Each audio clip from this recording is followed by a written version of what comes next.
Hai semuanya, hari ini bersama lagi dengan Cikgu Penny dalam topik 2.3 saling bersandaran dan interaksi antara organisma dan antara organisma dengan persekitaran bahagian yang kedua. Dalam topik ini nanti, Cikgu akan sambung dengan 3 subtopik iaitu kawalan biologi, faktor-faktor yang mempengaruhi saiz populasi dalam suatu ekosistem dan perubahan dalam ekosistem. Mari kita lihat kawalan biologi dahulu. Kawalan biologi adalah satu kaedah yang menggunakan organisma iaitu pemangsa semula jadi, parasit atau patogen untuk mengurangkan bilangan haiwan perosak di sesuatu kawasan. Mari kita lihat beberapa contoh kawalan biologi yang digunakan di negara kita. Yang pertama ialah burung hantu.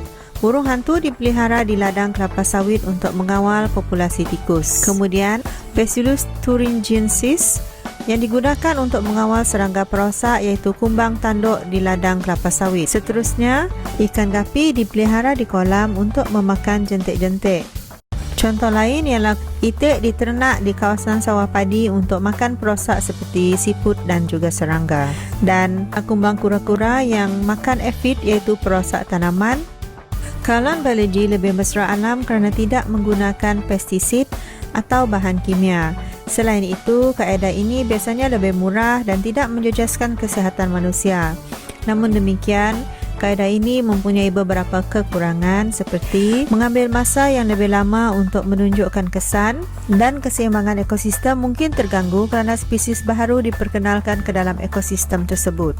Mari kita sambung dengan faktor-faktor yang mempengaruhi saiz populasi dalam suatu ekosistem. Bagaimanakah saiz populasi boleh berubah dalam satu ekosistem?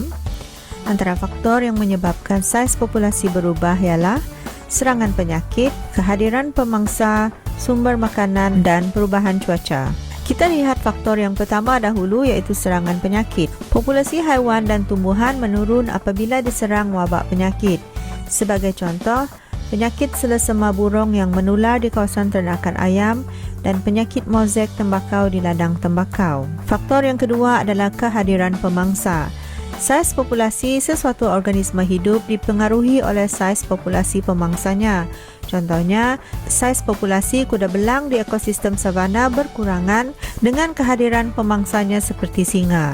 Kemudian ialah sumber makanan. Jika sumber makanan semakin berkurangan, haiwan-haiwan boleh diancam kepupusan. Contohnya, panda bergantung pada pokok buloh sebagai sumber makanan utamanya. Penerokaan kawasan hutan telah menyebabkan sumber makanan dan habitatnya musnah. Contoh lain ialah saiz populasi burung gagak di Malaysia meningkat disebabkan sisa makanan yang terlalu banyak.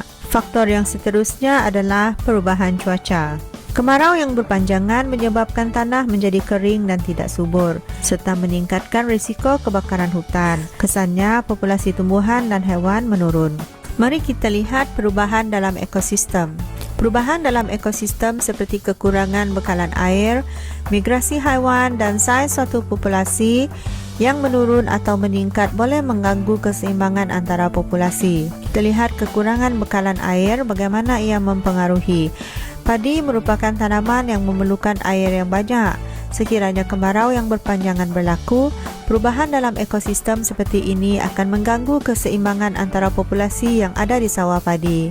Siratan makanan akan terjejas disebabkan oleh populasi pengeluar iaitu padi berkurangan. Ekosistem juga boleh berubah disebabkan oleh migrasi haiwan, iaitu perpindahan dari satu tempat ke tempat yang lain akibat perubahan musim. Sebagai contoh, burung bangau kendi yang berhijrah ke Kuala Gula Perak dari bulan September hingga April setiap tahun. Kesannya, bilangan serangga seperti belalang, cengkrik, laba-laba, lalat dan cacing tanah semakin berkurangan kerana dimakan oleh burung-burung tersebut. Saiz suatu populasi boleh menurun atau meningkat disebabkan oleh perubahan suatu populasi yang lain.